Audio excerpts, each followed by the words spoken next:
ముందుగా right times ప్రేక్షకులందరికీ శుభాభివందనములు.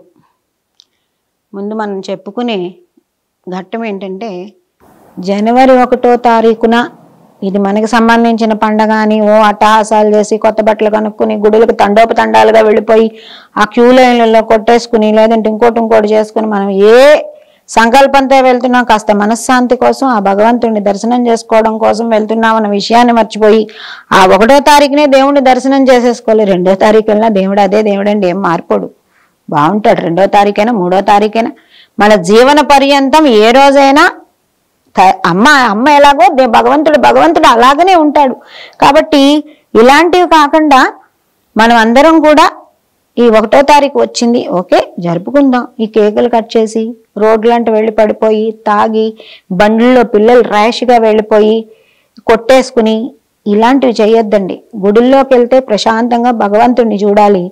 ఆ క్యూ లైన్లో ఉన్నంతసేపు భగవన్ నామస్మరణ చేస్తూ వెళ్ళాలి. అంతేగాని వాళ్ళు అలా ఉన్నారు వీళ్ళు ఇలా ఉన్నారు ఎక్కడెక్కడో వ్యాసంగాలు చెప్పుకోవడానికి మనం గుడికి ఎందుకండి వెళ్ళడం? ప్రశాంతత కోసం భగవన్నామ స్మరణ చేసుకోవడం కోసం కదా గుడికి వెళ్తాము. వాళ్ళ గురించి వీళ్ళ గురించి దాని గురించి దీని గురించి మనకి క్యూ లైన్లో వద్దండి. మనం భగవంతుడి గురించి గోవిందా అనే ఒక నామజపం చేస్తూ వెళదామండి. కలౌ స్మరణాన్ ముక్తి అన్నారు. ఎందుకంటే మనకి జీవనకాలం చాలా తక్కువ. ఆ త్రేతాయుగం, కృతయుగం, ద్వాపర యుగాలు, ఆ యుగాల్లో కొన్ని వేల సంవత్సరాలు మనుషులు బతుకుతూ ఉండేవారు. కాబట్టి వాళ్ళు యజ్ఞయాగాదులంతా చేయడానికి ఈజీగా చేసుకునేవాళ్ళు, వాళ్ళు ముక్తిని పొందేవాళ్ళు. కానీ మన ఆయు ప్రమాణం వచ్చేసరికి 150 సంవత్సరాల కలియుగంలో అది మనం పాటించే ఈ ఆచార సంప్రదాయాలతో, ఆహార అలవాట్లతో, ఆచార సంప్రదాయాలు అంటే అండి మన జీవన శైలి, వస్త్రధారణ, తినే ఆహారం అంతా కలిసే ఉంటుంది. వీటన్నింటిని మార్పులు చేసుకుంటూ 100 ఏళ్ల నుంచి 80 ఏళ్ళు పూర్ణాయుష్గా స్థిరపడిపోయింది, అంటే సగం. కాబట్టి అందుకే భగవంతుడు చెప్పాడు, కలౌ స్మరణాన్ ముక్తి. భక్తిగా నన్ను స్మరిస్తే చాలు, నువ్వు గుడికే రావద్దు, ఇంట్లో కూర్చుని గోవిందాని ఆర్తితో, ప్రేమతో, ఆరాధనా భావంతో, నమ్మకంతో, విశ్వాసంతో ఆయన్ని పిలిస్తే ఖచ్చితంగా మన మాట ఆయన వింటాడండి. ఎందుకంటే భగవంతుడు సర్వవ్యాపకుడు, గుడిలోనే ఉంటాడు. మనం వెళ్ళి గుడిలో గోవిందా అంటేనే పలుకుతాడు, అలా వద్దండి. భగవంతుడికి కావాల్సింది ఏంటే మానవ సేవే మాధవ సేవ. కాబట్టి ప్రతి జనవరి 1కి మీరు మీ పిల్లలతో సహా ఒక మంచి పనికి శ్రీకారం చుట్టండి. మన శక్తికి తగినట్టు ఒక బిడ్డను చదివించడము, లేదా ఒక బిడ్డ ఏదైనా వస్త్రాలు అవి తక్కువగా ఉన్న వాళ్ళకి మనం ఇవ్వగలగడము. ఉన్న బట్టలే మనమే కొని ఎన్ని ర్యాకులు నింపుకుంటామండి ఇళ్లల్లో. ఈసారి మరొకరికి ఇద్దాం లేని వారికి ఈ 1వ తారీఖున. ఇది మంచి పని, భగవంతుడు సంతోషిస్తాడు, మన చూస్తాడు ఆయన. అలాగే చదువుకోలేని బిడ్డ పుస్తకాలు కొనుక్కోలేక బాధపడుతోంది, ఒక 500, 1000, 2000 మన స్థాయికి సంబంధించి మన శక్తికి సరిపడగా ఆ బిడ్డకు పుస్తకాలు కొనిద్దామండి. తన బిడ్డ జీవన పర్యంతం మనం గుర్తుపెట్టుకుంటుంది. లేదా ఒక ఫీజు కట్టుకోలేనటువంటి పరిస్థితుల్లో ఉన్నారు, ఈ జనవరి 1కి కేకుల కోసము, మన బట్టల కోసము, దీనికోసం డబ్బు పాడు చేసి ర్యాకులు నింపుకొని సర్దుకోలేక కష్టపడే కంటే ఆ డబ్బుతో ఒక కుటుంబం తినలేని పరిస్థితుల్లో ఉంటే వాళ్ళకి సామగ్రి అందిద్దామండి. ఇప్పుడు మళ్ళీ తిరిగి మహమ్మారి కబళించుకుంటూ వస్తోంది, మనం చూస్తూ ఉన్నాం రోజు కూడా వార్తాపత్రికల్లో అంతా కూడా. ఈ మహమ్మారి రాకూడదంటే కూటమి ఎక్కువగా ఉండకూడదండి. ఎక్కువ మంది ఒకే చోట ఉండడం, గలాబా చేసుకోవడం ఇవంతా వద్దండి.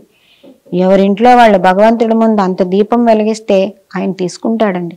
ఎవరైనా కూడా మనని ప్రేమగా పిలిచి పెడితే మనం ఎలా వాళ్ళు ఇచ్చేది తీసుకుంటామో అలాగే భగవంతుడు మనం ఎక్కడున్నా, మనం ఉన్న చోటే ఉన్నా ప్రేమగా ఆర్తితో ఆయన్ని పిలిస్తే, స్వామి నీకే అని పత్రం పుష్పం ఫలం తోయం యోమే భక్త్యా ప్రయచ్చతి అన్నాడు కృష్ణ భగవానుడు.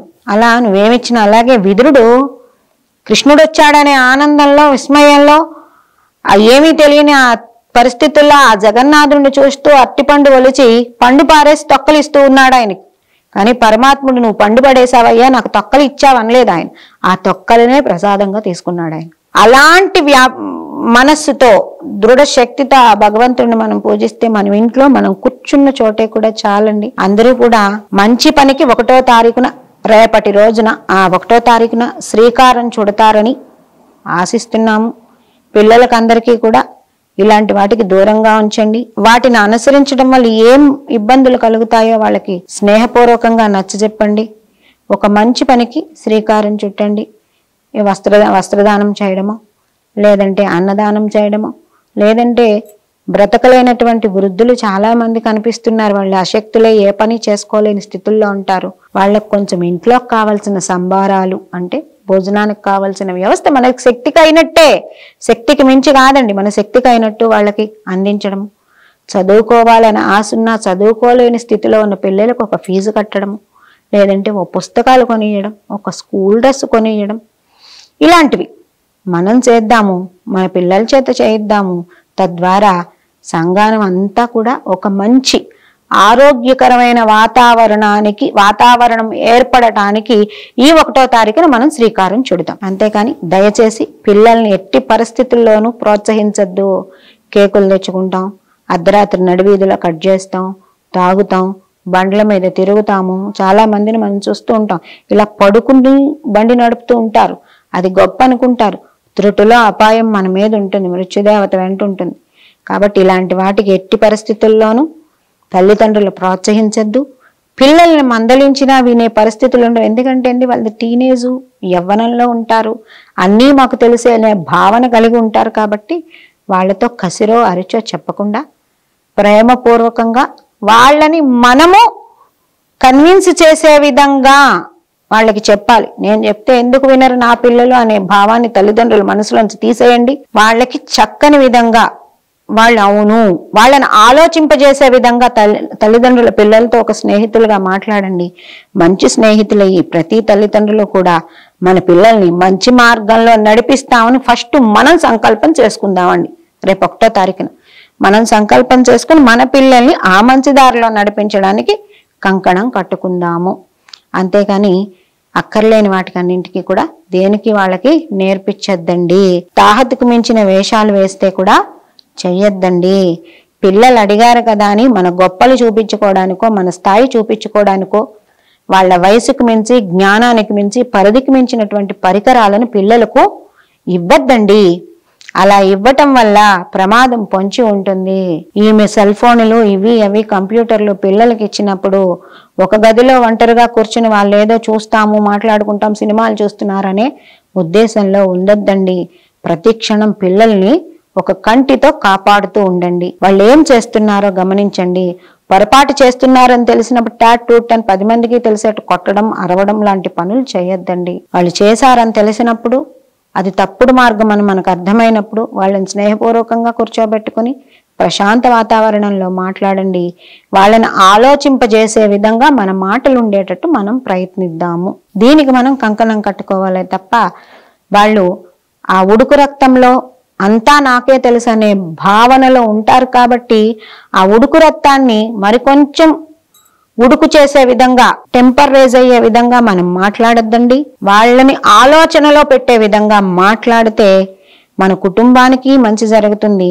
తద్వారా ప్రతి కుటుంబం బాగుపడటం వల్ల దేశం బాగుపడుతుంది, మన సంస్కృతి నిలబడుతుంది, మనం ప్రశాంతమైన జీవితాన్ని గడపవచ్చు.